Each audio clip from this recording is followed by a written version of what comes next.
Fala, torcedor São Paulino, São Paulinas e torcedores de outros clubes. Vamos falar aqui diretamente agora para o torcedor do São Paulo, fazer essa pergunta aqui para você. Se fosse para terminar, se a temporada, né, lá no começo da temporada, chegasse alguém, um vidente, dissesse para você assim, ó, vocês vão terminar em quarto no Campeonato Brasileiro, mas vocês não vão ganhar nenhum título nessa temporada de 2023. Ou você prefere ser campeão da Copa do Brasil e terminar em 11º no Campeonato Brasileiro? O que você acha? Deixa aí nos comentários. Então, foi isso que aconteceu na temporada do São Paulo. Apesar do São Paulo ter ganho aí a Copa do Brasil, muitos questionamentos, né, muitas reclamações aí em cima do elenco, também da comissão técnica do São Paulo. É bem verdade que o São Paulo ganhou a Copa do Brasil, né, galera? E com muita maestria, muito merecimento. Podemos não ter aí no elenco hoje, né, os melhores jogadores do futebol brasileiro, né?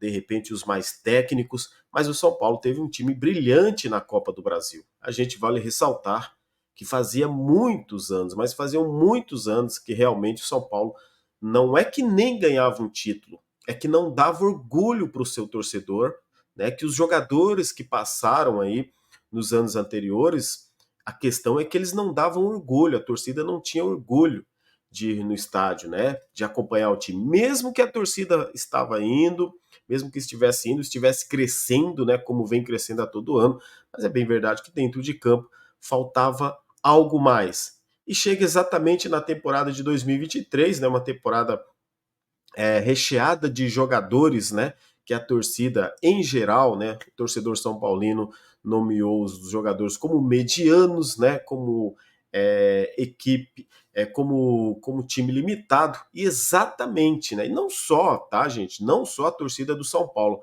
Eu vejo muito o que aconteceu, foi que uma parte da mídia, né, rotulou isso na torcida do São Paulo para que fosse espalhado, né, esse tipo de narrativa onde o São Paulo seria um time mediano, um time tecnicamente fraco, e uma parte da torcida acabou comprando isso, e isso aí influenciou também nos debates. A verdade é que o São Paulo teve um time qualificado para ganhar a Copa do Brasil. São Paulo superou Flamengo, Palmeiras, Corinthians, né? Os principais rivais do futebol brasileiro, e merecidamente foi campeão da Copa do Brasil.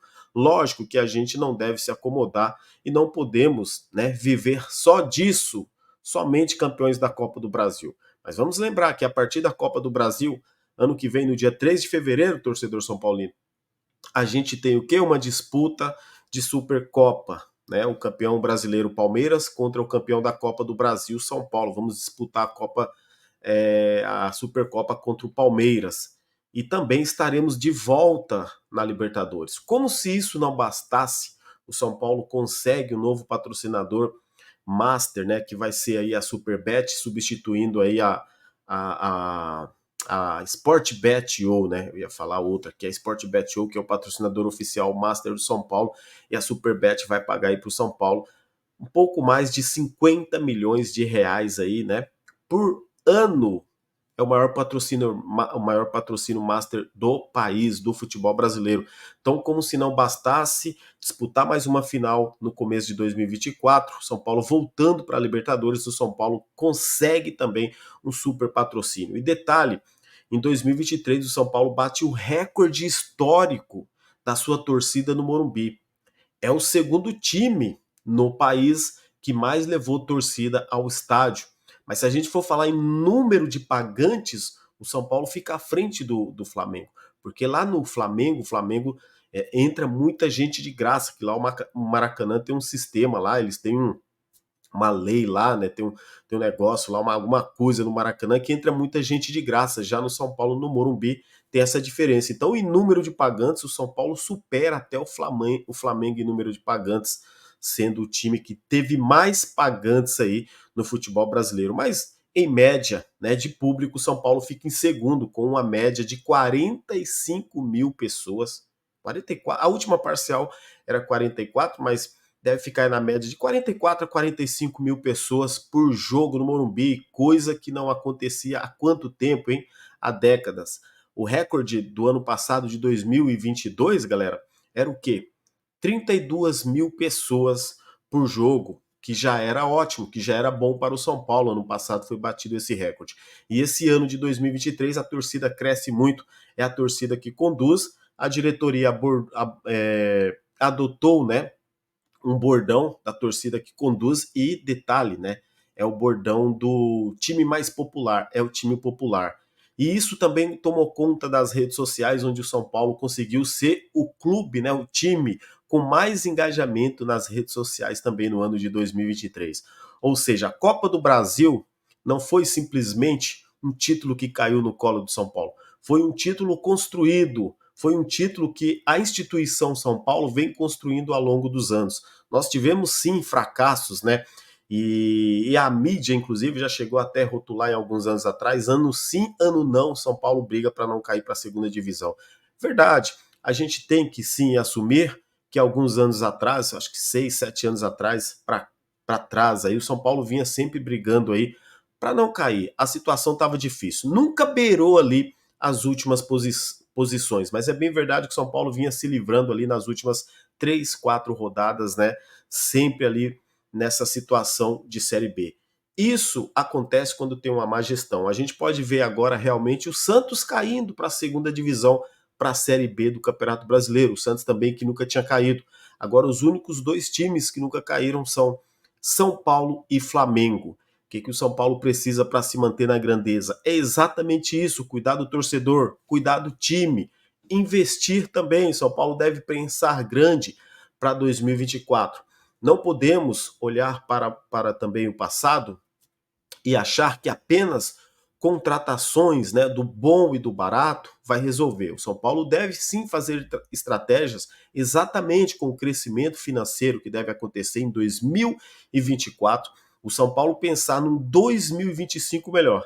Até porque o ano de 2024 e 2025, galera, a própria diretoria, o próprio presidente Júlio Casares já falou que o São Paulo vai adotar, inclusive, também cautela nas contratações, porque o São Paulo vai continuar pensando nas Copas, até porque em 2024, 2025, o São Paulo já tem mais de 20 shows vendidos aí, né, agendados para o Morumbi. Então isso mostra para a gente dar uma certeza que sim, né, o time, o clube, continuará pensando nas Copas. Tudo bem, se for campeão de Copa do Brasil, Copa de Libertadores, né, ou até mesmo sul-americano, dependendo do momento, aí sim vale continuar ganhando, né, as Copas. Agora, se realmente não ganhar as Copas e só focar e só jogar porque quer manter, né, porque quer sair de alguma situação, aí tem que pensar com carinho na gestão. Eu acredito que 2024 sim o São Paulo vai ter um ano melhor. Gostaria de saber se você também acredita se o São Paulo vai ter um ano melhor. Deixa aí nos comentários. Galera, inclusive eu vou te pedir aqui gentilmente, ó, o vídeo não tá acabando não, espera aí, tem mais um pouquinho, hein? Vou te pedir aqui gentilmente para você se inscrever aqui nesse meu canal também, que é o Bigfoot. Se inscreva aqui no canal, compartilha aí nas suas redes sociais, dá uma moral aí pra gente.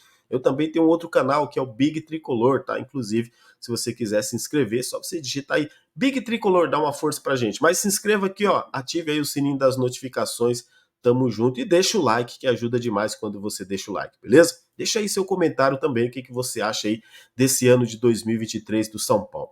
Então, galera, para continuar o 2023 do São Paulo, eu prefiro, né? Eu preferiria ser campeão da Copa do Brasil e mesmo que terminasse em 16º, né? O importante era ser campeão nesse ano. São Paulo vem de uma seca de títulos, de grandes títulos. O último título importante que o São Paulo tinha ganho foi em 2012, a Sul-Americana. Depois passamos vários anos aí, né? 8 anos sem ganhar nada, de 2012 a 2020, 8 anos. Depois ganhamos em 2021 o Campeonato Paulista. Aí o São Paulo em 2022 disputa duas finais, Sul-Americana e Paulista, e perde. E aí chega em 2023, ganha a Copa do Brasil. Isso mostra, remete ali à fala do presidente Júlio Casares, quando ele diz que o São Paulo passa a ser um protagonista, que o São Paulo nos últimos 3 anos disputou 4 finais. Sim, bem verdade, ganhou 2 e perdeu 2. Mas em nenhum momento, se a gente for olhar de verdade, o São Paulo chegou a ser protagonista, chegou a dominar o futebol. O São Paulo chegou em uma determinada final com muito esforço, com muita dificuldade, sim. Lógico, é o São Paulo, camisa pesada, né? O maior clube vencedor de títulos internacionais do futebol brasileiro. O São Paulo tem 12 títulos internacionais. Temos que manter essa grandeza, temos que conquistar mais para que realmente o São Paulo sempre se mantenha no topo. Então é por isso que o ano de 2024, não só para se manter no topo, mas mostrar que realmente o São Paulo está no caminho certo e que a gente vai voltar às grandes glórias, às grandes conquistas. O São Paulo precisa investir um pouco no futebol, precisa fazer algumas contratações. Como a diretoria falou, né? Que vão chegar reforços. A diretoria garantiu que vão chegar reforços e é importante sim chegar. Hoje a gente vê nesse time de 2023, a gente tem o Lucas que não está jogando, a gente tem o Galopo que ainda não está jogando, tem o Rames Rodrigues que ainda não está jogando, tem também o Ferrarense. Só de pensar dessa forma, eu acho que em 2024 nós temos aí 4 reforços, pelo menos para o técnico Dorival achar uma posição, um esquema para que esses jogadores possam jogar, para que eles possam contribuir e agregar de alguma forma. O São Paulo tem muito a ganhar, fora os reforços que estão chegando. A gente tem aí o Eric, que é um bom jogador, tem o Ferreirinha para ser contratado, tem o Luiz Gustavo para trazer experiência. Olha, eu não estou aqui para criticar a idade, criticar. Agora, nesse momento, esse vídeo aqui, galera, não é para fazer crítica, é para fazer análise. A gente vai criticar sim, se merecer, mas entenda aqui o ponto de vista, tá? É a gente pensar um pouquinho no futuro e ser um pouco otimista sobre a situação do São Paulo. Não a gente vir aqui só para criticar e descer a lenha, como a gente costuma fazer, né? Também nas nossas lives, nossos vídeos, quando de repente o time não vai bem. A gente pode dizer que o São Paulo está no caminho certo. Tem algumas contratações sim para fazer, também tem o Emmanuel Martins, precisa de um outro atacante para substituir o Calera em determinado momento. É importante a diretoria estar trabalhando para isso. Tem as finanças do São Paulo para serem aprovadas também ano que vem, aí, né? O balancete do São Paulo. Estipula-se por aí, por exemplo, se o São Paulo não vender ninguém, se ele não conseguir o dinheiro aí, por exemplo, da Superbet, que deve acontecer, se não conseguir aí, por exemplo, também assinar com a Libra, se não sair o dinheiro da Libra, o São Paulo fecharia no vermelho. Mas até 31 de dezembro ainda tem situação para mudar no São Paulo.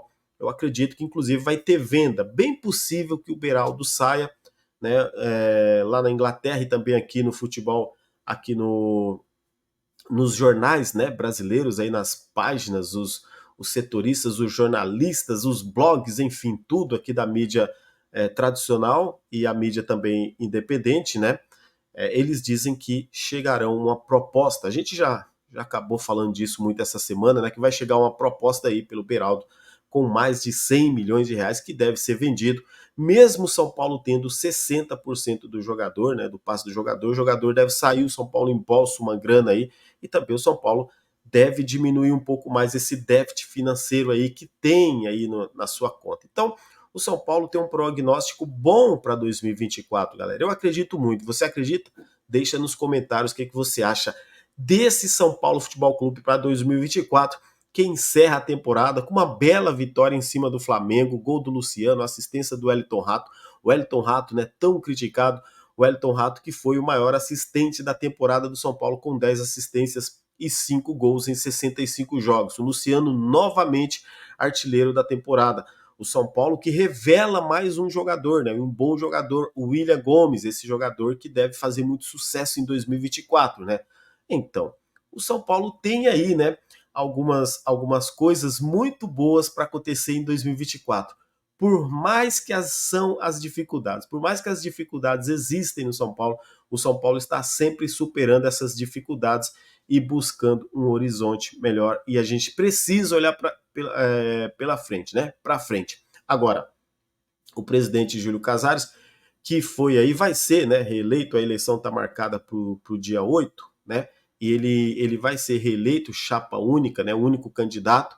Ele deve continuar fazendo aí o trabalho exatamente com a mesma comissão, a mesma diretoria, os mesmos diretores, conselheiros, né? Todos aí que ele esteve há esses 3 anos aí no comando do São Paulo. Então ele deve continuar com a mesma política de contratação, né? A diretoria de São Paulo, o presidente, ele quer baixar essa dívida do São Paulo, ele entende, né, que ele precisa, né, muitas vezes segurar alguns jogadores e até vender talvez jogadores da base de Cotia, mesmo que a torcida não goste também, a gente às vezes enxerga que não é bom, para que o time também seja competitivo. Foi o que ele fez em 2023, né? O presidente aí, ele tem aí o sonho, uma esperança de baixar essa dívida do São Paulo, como ele mesmo disse, é uma dívida de gestões, né, de gestões anteriores, mas vamos lembrar também que ele fez parte também dessas gestões. A gente não pode esquecer, também não pode apagar da memória também que ele fez parte sim de outras diretorias do São Paulo, mas lógico, não era ele que assinava o cheque, não era ele que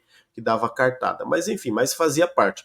Mas o bom que agora, né, talvez ele podendo, né, ter um comando maior no São Paulo, podendo ter uma responsabilidade maior, ele está vendo assim, sim, no São Paulo, né, uma situação onde ele pode conseguir aí, juntamente, é lógico, com toda essa equipe que tem lá no São Paulo, baixar um pouco dessa dívida. E aqui a 2, 3 anos, quem sabe o São Paulo consiga brigar no cenário aí nacional com Palmeiras e Flamengo. Inclusive, foi o que o Júlio Casares falou aí em algumas entrevistas, né, galera? A gente está batendo um papo aqui, galera, após fim aí do fim, né, da temporada, e também fim da temporada, agora vem as especulações de contratações, e o São Paulo precisa contratar, né? O São Paulo precisa de reforço. Inclusive, alguns estarão de saída, né? Na noite aí do jogo São Paulo e Flamengo, foi anunciado aí pelos jornalistas, né? O Vene Casagrande, e também aí pelo setorista aí do São Paulo, né? O Gabriel Sá, que o São Paulo está vendendo para o Bragantino o Natan, né? Estipula-se aí coisa de 8 milhões de reais. Está vendendo aí o Natan para o Red Bull Bragantino. Natan, lateral direito, jogador de 21 anos, né? Eu ainda penso, né, e imagino que o Natan ele poderia ter uma sequência no São Paulo e poderia ganhar mais experiência. Eu lembro quando o Igor Vinícius chegou no São Paulo, ele era muito questionado, muito desesperado, apavorado também, até mesmo para dominar uma bola. Eu acho que o Igor Vinícius evoluiu. Em 2 anos ele conseguiu evoluir, superou críticas. Antes dele se machucar, ele estava num momento muito bom. Eu vejo isso também no Natan. E o Natan tem apenas 21 anos. É um jogador que saiu da base do São Paulo, foi emprestado lá para o Curitiba, veio às pressas quando o Rogério Ceni pediu, porque o São Paulo não tinha lateral direito, mas o jogador entrou ali naquela fogueira, né? Como se ele fosse resolver. E o Natan também não estava pronto e nem está pronto para resolver, para ser um titular absoluto. Ele precisaria de sequência, né? Mas acredito, se ele for vendido aí por esse valor, mesmo que seja um pouquinho mais, como a diretoria do São Paulo quer, 10 milhões ou 12 milhões de reais, eu acho que é pouco. O Bragantino ali, tem alguém no Bragantino, um olheiro, que olhou para ele e falou: opa, esse cara vai render muita grana pra gente, vamos trazer lá no São Paulo, que parece que no São Paulo eles não gostam muito dele. Parece que é isso, né? E aí o Bragantino deve fechar o negócio aí com o Natan. Inclusive, outro que deve fechar com o Bragantino também é o Matheus Belém, né, galera? Matheus Belém, mais um, né?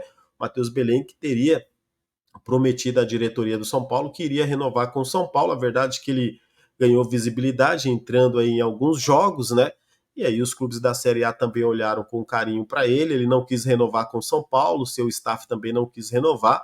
E aí o jogador que vai ficar livre, né, no final de janeiro, o jogador vai também para o Red Bull Bragantino. Só no caso do Matheus Belém, ele vai de graça. Já o Natan, o São Paulo deve ganhar um dinheirinho com ele, porque o São Paulo tem contrato com ele até final de 2024.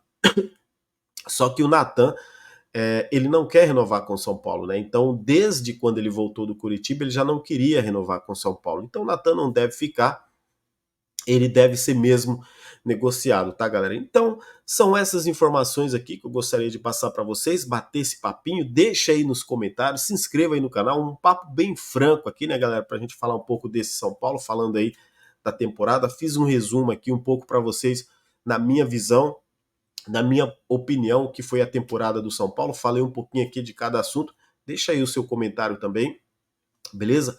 Tamo junto sempre. Valeu, galera. Abraço a todos aí. Fiquem com Deus. Até o próximo vídeo. Se inscreva no canal, deixa o like, compartilha aqui esse vídeo. Vamos São Paulo. Tamo junto, galera. É campeão e campeão de tudo. Ano que vem é nós na Libertadores. As noites vão pulsar no Morumbi, a torcida que conduz. Valeu, galera.